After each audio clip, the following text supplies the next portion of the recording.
Introducción al libro de Gálatas. Contexto histórico y propósito de la carta. El libro de Gálatas es una carta escrita por el apóstol Pablo a las iglesias establecidas en la región de Galacia, ubicada en lo que hoy es el centro de Turquía. Esta carta, considerada una de las primeras escrituras del Nuevo Testamento, fue redactada con urgencia y firmeza para abordar un conflicto teológico fundamental que afectaba a las comunidades cristianas de la región. Aunque el libro no contiene una introducción formal con saludos extensos como otras cartas de Pablo, su tono inmediatamente refleja la gravedad de la situación. Los creyentes gálatas están siendo influenciados por falsos maestros que promueven la necesidad de seguir las tradiciones judías, especialmente la circuncisión, como condición para la salvación. Pablo, identificándose como apóstol por designación divina, enfatiza que su mensaje no proviene de autoridades humanas ni de la tradición rabínica, sino directamente de Jesucristo y Dios el Padre. Gálatas 1:1. Esta afirmación es crucial ya que establece la autoridad de su enseñanza frente a los falsos hermanos que intentan distorsionar el Evangelio. Gálatas 2:4. El propósito central de la carta es defender la doctrina de la justificación por la fe en Cristo, sin la necesidad de cumplir con las obras de la ley mosaica. Pablo expresa su consternación ante la rapidez con que los Gálatas han abandonado el mensaje original del Evangelio para seguir otra enseñanza, Gálatas 1:6-7, lo cual demuestra la urgencia de su respuesta. El contexto histórico de la carta se encuentra en medio de un debate teológico que se extendía a través de varias iglesias cristianas en el mundo gentil. Tras la expansión del cristianismo más allá de los judíos, surgieron controversias sobre si los gentiles debían adherirse a las leyes judías para ser considerados verdaderos seguidores de Cristo. Los judaizantes, como se les conoce en la historia eclesiástica, argumentaban que la circuncisión y la observancia de la Torá eran requisitos indispensables para la salvación. Pablo, quien había dedicado su ministerio a predicar el Evangelio a los gentiles, enfrentó directamente esta falsa enseñanza, afirmando que la salvación viene únicamente por la fe en Jesucristo, no por obras humanas. Gálatas 2:16. A través de su carta, Pablo no solo busca corregir un error doctrinal, sino también fortalecer la identidad espiritual de los creyentes gálatas. Su mensaje es claro. La libertad que Cristo ofrece no debe ser reemplazada por una esclavitud religiosa basada en reglas externas. En lugar de depender de la ley, los cristianos deben vivir por el Espíritu y permitir que la gracia de Dios transforme sus vidas. Este tema de libertad en Cristo se desarrollará a lo largo de la carta, estableciendo una base teológica que ha influido profundamente en la historia del cristianismo. La doctrina de la justificación por la fe. Pablo defiende el Evangelio. El corazón del mensaje de Pablo en la carta a los Gálatas es la doctrina de la justificación por la fe, un principio teológico que define la relación entre Dios y los seres humanos. En el capítulo 2, Pablo comienza su argumento teológico al recordar su propio testimonio personal y su confrontación con Pedro en Antioquía, un evento que ilustra la importancia de mantener la pureza del Evangelio. Pablo relata cómo, aunque inicialmente Pedro comía con los creyentes gentiles, posteriormente se separó de ellos por temor a los judíos que insistían en la circuncisión. Esta hipocresía llevó a Pablo a reprender públicamente a Pedro, afirmando que su conducta no se ajustaba a la verdad del Evangelio. Gálatas 2:11-14. Este episodio no solo muestra la urgencia de la situación, sino que también establece un precedente. Incluso los líderes apostólicos deben rendir cuentas cuando sus acciones contradicen el mensaje de salvación por la gracia. Pablo luego desarrolla su argumento teológico principal. La justificación no proviene de las obras de la ley, sino por la fe en Jesucristo. En Gálatas 2:16 afirma: Sabemos que el hombre no es justificado por las obras de la ley, sino por la fe en Jesucristo. Así que nosotros también hemos creído en Cristo Jesús, para ser justificados por la fe de Cristo y no por las obras de la ley, porque por las obras de la ley nadie será justificado. Esta declaración encapsula el núcleo del mensaje de Pablo. La salvación es un don de Dios que se recibe mediante la fe en Cristo, no mediante el cumplimiento de rituales o leyes externas. Este principio no solo desafía las enseñanzas de los falsos maestros, sino que también redefine la relación entre los creyentes y la ley mosaica. Para reforzar su argumento, Pablo recurre a la figura de Abraham, el patriarca del pueblo judío, como ejemplo clásico de justificación por la fe. En Gálatas 3:6-9, Pablo cita Génesis 15:6, donde se afirma que Abraham creyó a Dios y le fue contado por justicia. Este versículo demuestra que la fe, no la ley, fue el fundamento de la relación de Abraham con Dios. Además, Pablo enfatiza que Abraham fue justificado antes de recibir la señal de la circuncisión, lo cual subraya que la salvación siempre ha dependido de la fe, no de rituales específicos. Gálatas 3:15-18. Este razonamiento es crucial, ya que los judaizantes argumentaban que la circuncisión era esencial para la salvación, pero Pablo muestra que incluso el padre de la fe fue aceptado por Dios antes de someterse a esa práctica. Además de apelar al ejemplo de Abraham, Pablo presenta una visión profunda de la ley mosaica y su relación con la salvación. En Gálatas 3:19-25 explica que la ley fue añadida debido a las transgresiones y actuó como un tutor hasta que llegó Cristo. La ley, según Pablo, no anula la promesa de Dios a Abraham, sino que revela la necesidad de un Salvador. Él argumenta que la ley no puede otorgar vida ni justificar a nadie, ya que la justicia por la ley no ha sido jamás posible. Gálatas 3:21.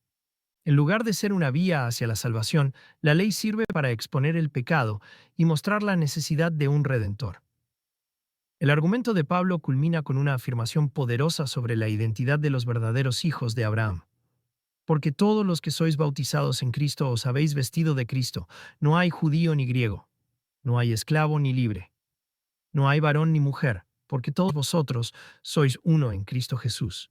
Y si vosotros sois de Cristo, ciertamente el linaje de Abraham sois, y herederos según la promesa. Gálatas 3:27-29. Esta declaración no solo elimina las distinciones sociales y étnicas que los judaizantes intentaban mantener, sino que también establece que la verdadera herencia espiritual proviene de la fe en Cristo, no de la pertenencia étnica ni de la observancia de la ley. A través de estos argumentos, Pablo no solo defiende la doctrina de la justificación por la fe, sino que también establece una visión inclusiva del Evangelio. La salvación está disponible para todos los que creen en Cristo, sin distinción de raza, cultura o tradición. Su mensaje rechaza cualquier forma de legalismo y enfatiza que la relación con Dios se fundamenta en la gracia, no en las obras humanas. La libertad en Cristo, la vida en el Espíritu frente al legalismo. Una de las enseñanzas más centrales en la carta a los Gálatas es la libertad que los creyentes reciben en Cristo. Pablo no solo enfatiza que la salvación viene por la fe, sino que también insiste en que los cristianos no deben someterse a una forma de esclavitud religiosa basada en la observancia de rituales y reglas externas. En Gálatas 5:1, Pablo afirma con claridad: por libertad Cristo nos hizo libres. Estad, pues, firmes y no estéis otra vez sujetos al yugo de esclavitud. Esta libertad, sin embargo, no es una excusa para vivir en libertinaje, sino una liberación del peso imposible de cumplir la ley a través de esfuerzos humanos.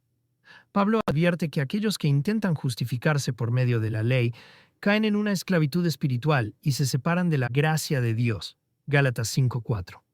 A lo largo del quinto capítulo, Pablo explora las implicaciones prácticas de esta libertad en Cristo. Él reconoce que los creyentes, aunque redimidos, aún luchan contra las inclinaciones naturales de la carne. En Gálatas 5:17 escribe: porque la carne codicia contra el espíritu, y el espíritu contra la carne, y estos se oponen entre sí, para que no hagáis lo que quisierais. Esta tensión interna entre los deseos carnales y la guía del Espíritu Santo es una realidad que todos los cristianos experimentan, pero Pablo no deja dudas sobre cuál debe ser la dirección de la vida cristiana. Andad en espíritu, y no satisfaréis los deseos de la carne. Gálatas 5:16.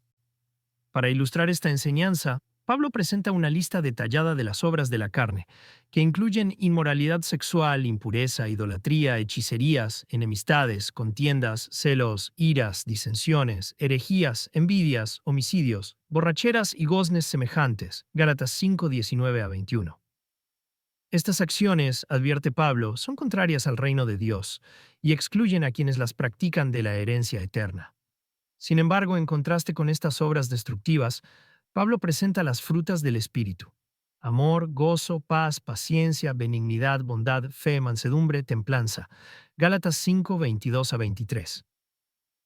Estas virtudes no son logradas por medio de esfuerzos humanos, sino que son el resultado natural de una vida guiada por el Espíritu Santo.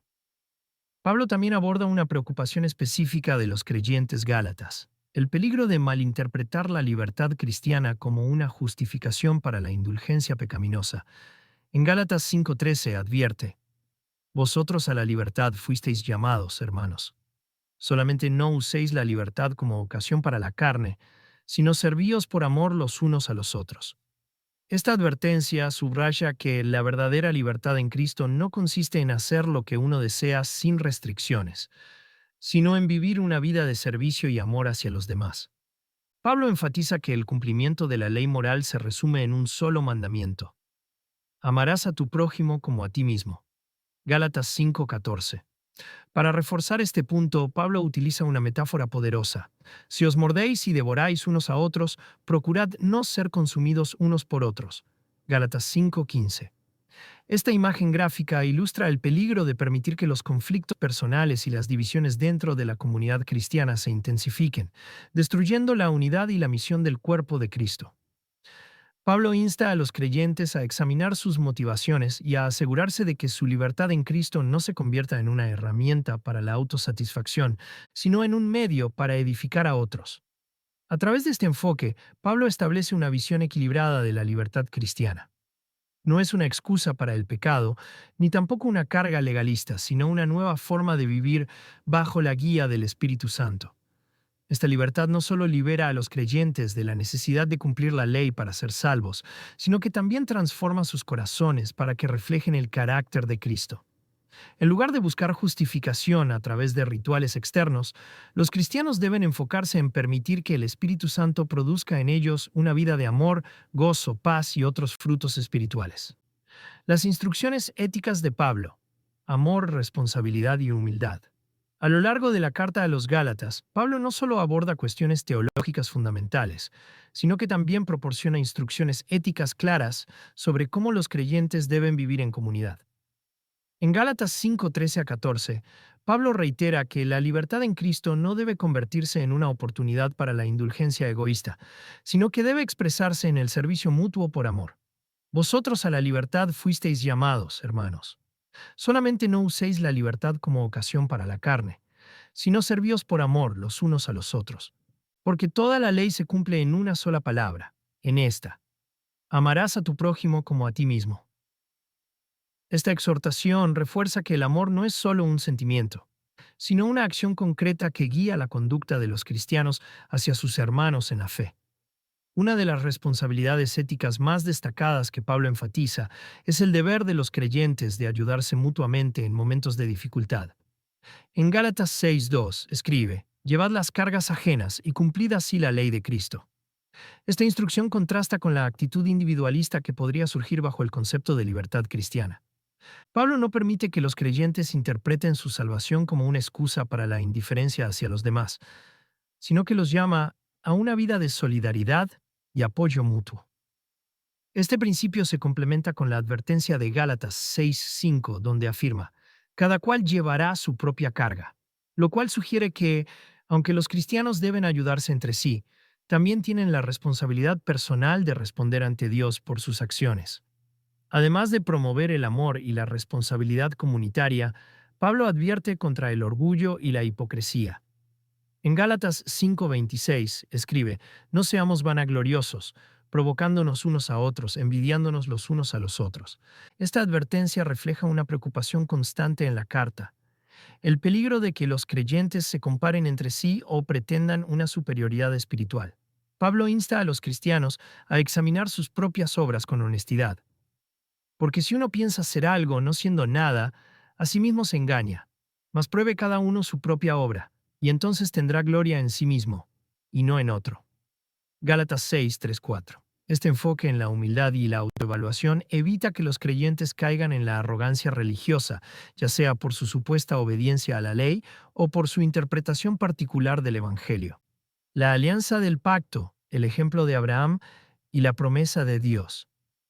En el capítulo 4 de la carta del Coque a los Gálatas, Pablo utiliza una poderosa analogía para ilustrar la diferencia entre la salvación por la fe y la salvación por las obras de la ley.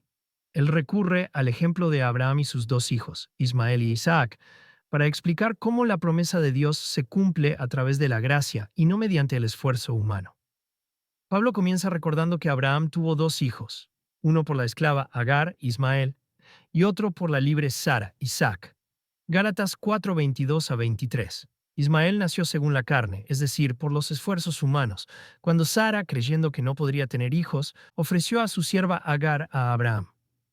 Por otro lado, Isaac nació por la promesa de Dios, quien había asegurado a Abraham y Sara que tendrían un hijo en su vejez, a pesar de las limitaciones humanas.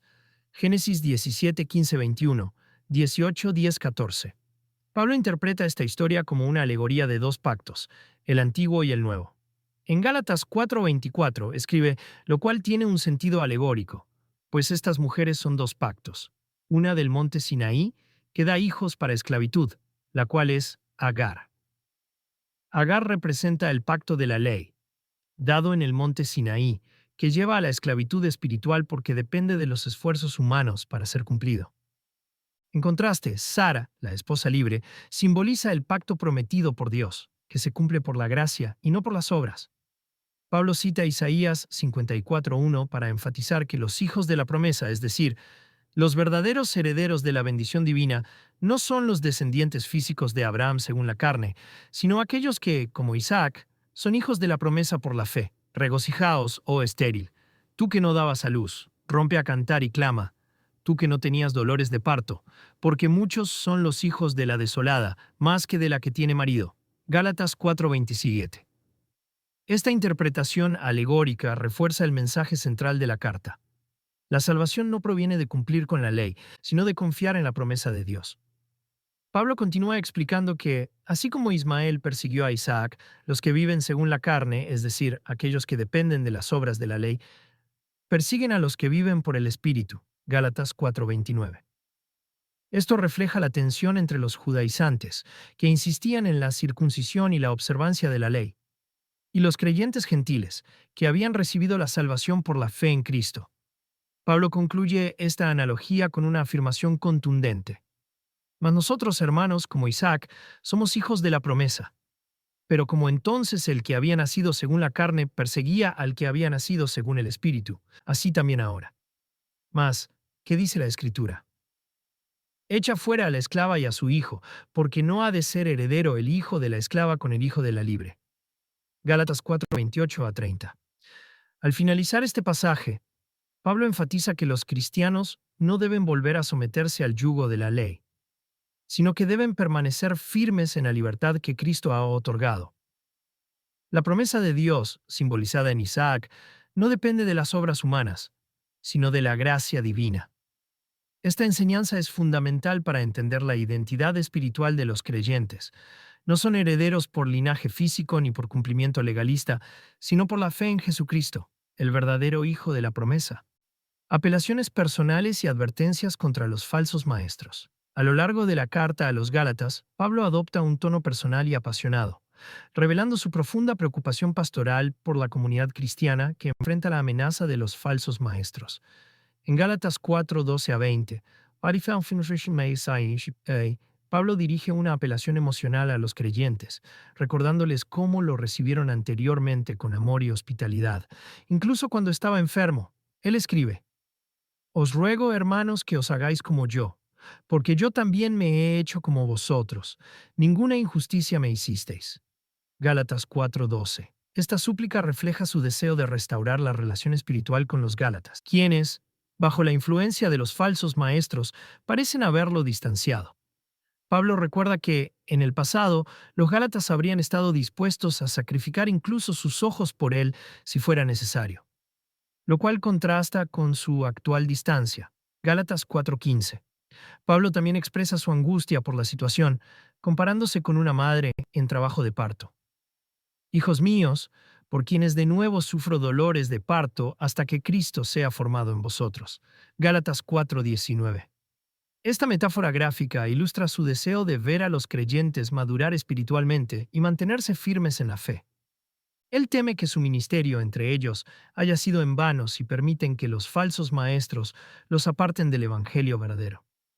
La intensidad de su lenguaje refleja gravedad de la situación. No se trata solo de un debate teológico, sino de la salvación misma de los creyentes. En Gálatas 5, 7 a 10, Pablo confronta directamente a los falsos maestros, describiendo su influencia como una levadura que corrompe toda la masa. Gálatas 5:9. Esta metáfora, común en la Biblia para representar la influencia corruptora del mal, enfatiza cómo una pequeña cantidad de error doctrinal puede tener efectos devastadores en toda la comunidad cristiana. Pablo acusa a estos maestros de no seguir a Cristo de manera genuina. Vosotros corríais bien.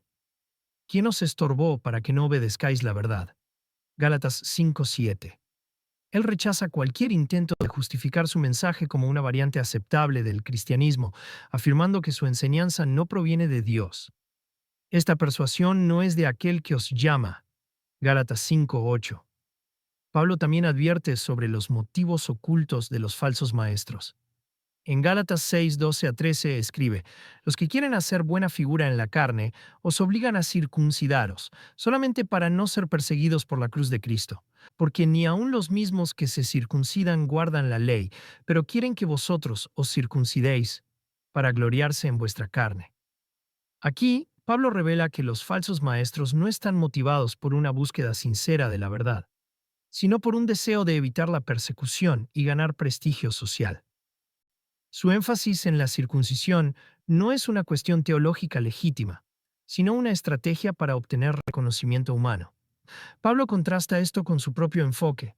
En cuanto a mí, lejos está de mí gloriar, sino en la cruz de nuestro Señor Jesucristo, por quien el mundo me es crucificado a mí, y yo al mundo. Gálatas 6:14. A través de estas apelaciones personales y advertencias, Pablo no solo defiende la pureza del Evangelio, sino que también revela su corazón pastoral. Él no está simplemente corrigiendo un error doctrinal, sino que está luchando por la fe y la identidad espiritual de los creyentes gálatas. Su lenguaje intenso, sus metáforas emocionales y sus advertencias contra los falsos maestros muestran que este conflicto no es meramente intelectual, sino una lucha espiritual por la salvación de las almas. Conclusión del libro de Gálatas: Gracia, fe y la nueva creación. En la conclusión de la carta a los Gálatas, Pablo reitera con claridad los principios fundamentales que deben guiar la vida cristiana: la gracia de Dios, la fe en Jesucristo y la transformación espiritual que resulta de vivir en el Espíritu. En Gálatas 5:6 escribe: Porque en Cristo Jesús ni la circuncisión vale nada, ni la incircuncisión, sino la fe que opera por el amor. Esta afirmación resalta que la verdadera identidad del creyente no se basa en rituales externos ni en tradiciones culturales, sino en una fe viva que se manifiesta en el amor hacia Dios y hacia los demás. Esta idea rechaza cualquier forma de legalismo y establece que la relación con Dios se fundamenta en la gracia, no en obras humanas. El apóstol también enfatiza la nueva identidad del cristiano en Cristo. En Gálatas 6:15 escribe: Porque en Cristo Jesús ni la circuncisión es nada, ni la incircuncisión, sino nueva criatura. Esta declaración no solo rechaza la necesidad de la circuncisión física como requisito para la salvación, sino que también introduce un concepto central del cristianismo: la transformación interior. La salvación en Cristo no se limita a un cambio en la conducta externa, sino que implica una renovación profunda del corazón, un renacimiento espiritual que permite al creyente vivir según los designios de Dios. Esta nueva criatura no depende de logros humanos ni de cumplimientos rituales, sino del poder transformador del Espíritu Santo. Pablo cierra su carta con una bendición final que refuerza los temas centrales del Evangelio. Y sobre los que anden según esta regla sea paz y misericordia, incluso sobre el Israel de Dios. Gálatas 6:16. Esta bendición no solo se dirige a los creyentes gálatas, sino que también abarca a todos los que viven por la fe en Cristo, sin distinción étnica o cultural. Al referirse al Israel de Dios, Pablo redefine lo que significa ser el pueblo elegido. No se trata de una identidad basada en la genealogía física, sino en la fe en Jesucristo. Finalmente, Pablo reafirma su compromiso con el Evangelio y su rechazo a cualquier forma de arrogancia religiosa. De aquí en adelante, nadie me cause molestias, porque yo llevo en mi cuerpo las marcas de Jesús. Gálatas 6:17. Estas marcas, probablemente referencias a los sufrimientos y persecuciones que Pablo experimentó por predicar el Evangelio, son una prueba tangible de su identidad como siervo de Cristo. Su vida no se centra en la aprobación humana, sino en la fidelidad al mensaje de salvación por la gracia. La carta termina con una última bendición. La gracia de nuestro Señor Jesucristo sea con vuestro espíritu, hermanos. Amén. Gálatas 6:18. Esta conclusión enfatiza que la gracia es el fundamento de toda la vida cristiana. No hay salvación aparte de la gracia de Cristo y ningún ritual ni ley puede añadir nada a lo que Él ya ha logrado en la cruz. A través de esta carta, Pablo no solo defiende el Evangelio contra la corrupción doctrinal, sino que también establece una visión clara de la libertad, la fe y la transformación espiritual que son esenciales para el cristianismo auténtico. El legado teológico del libro de Gálatas en la historia del cristianismo. El libro de Gálatas ha dejado una huella profunda en la historia del cristianismo, influyendo en movimientos teológicos clave que han moldeado la doctrina y la práctica de la fe a lo largo de los siglos. Una de sus contribuciones más significativas es la afirmación de la justificación por la fe, un principio que se convirtió en el núcleo de la Reforma protestante en el siglo XVI. Martín Lutero, uno de los líderes más destacados de este movimiento, consideró a Gálatas como una carta esencial para comprender la salvación. En su comentario a este libro, Lutero escribió que Gálatas es mi epístola, a la cual estoy especialmente unido, porque me dio la libertad. Su interpretación del Evangelio, centrada en la gracia divina más que en las obras humanas, se fundamentó en versículos como Gálatas 2:16.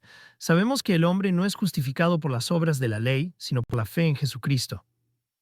Esta doctrina fue crucial en la ruptura con la Iglesia Católica, que enfatizaba la combinación de la fe y las obras, incluyendo la participación en los sacramentos y la observancia de rituales como medios de salvación. Además de su impacto en la Reforma, el mensaje de libertad espiritual en Gálatas ha influido en la comprensión del cristianismo como una fe accesible a todos, sin distinciones étnicas, sociales o culturales. Pablo enfatiza que en Cristo no hay distinción entre judío y griego, esclavo y libre, varón y mujer, porque todos son uno en Cristo Jesús. Gálatas 3:28. Esta visión inclusiva ha sido utilizada a lo largo de la historia para promover la igualdad espiritual y combatir formas de exclusión religiosa. Durante los movimientos de evangelización en el mundo no occidental, esta enseñanza fue fundamental para rechazar la imposición de prácticas culturales específicas como requisito para la salvación. El legado de Gálatas también se extiende a la vida espiritual personal, donde su énfasis en la libertad en Cristo y el fruto del Espíritu ha moldeado la ética cristiana. Las enseñanzas sobre el amor, la paz, la paciencia y la mansedumbre, Gálatas 5:22-23, han sido guías fundamentales para los creyentes en su caminar diario, subrayando que la verdadera transformación espiritual no proviene de reglas externas, sino del poder interior del Espíritu Santo. Esta visión sigue siendo relevante en la vida de la Iglesia contemporánea, recordando a los cristianos que la fe en Cristo no es una carga legalista, sino una liberación que permite vivir una vida marcada por el amor y la gracia.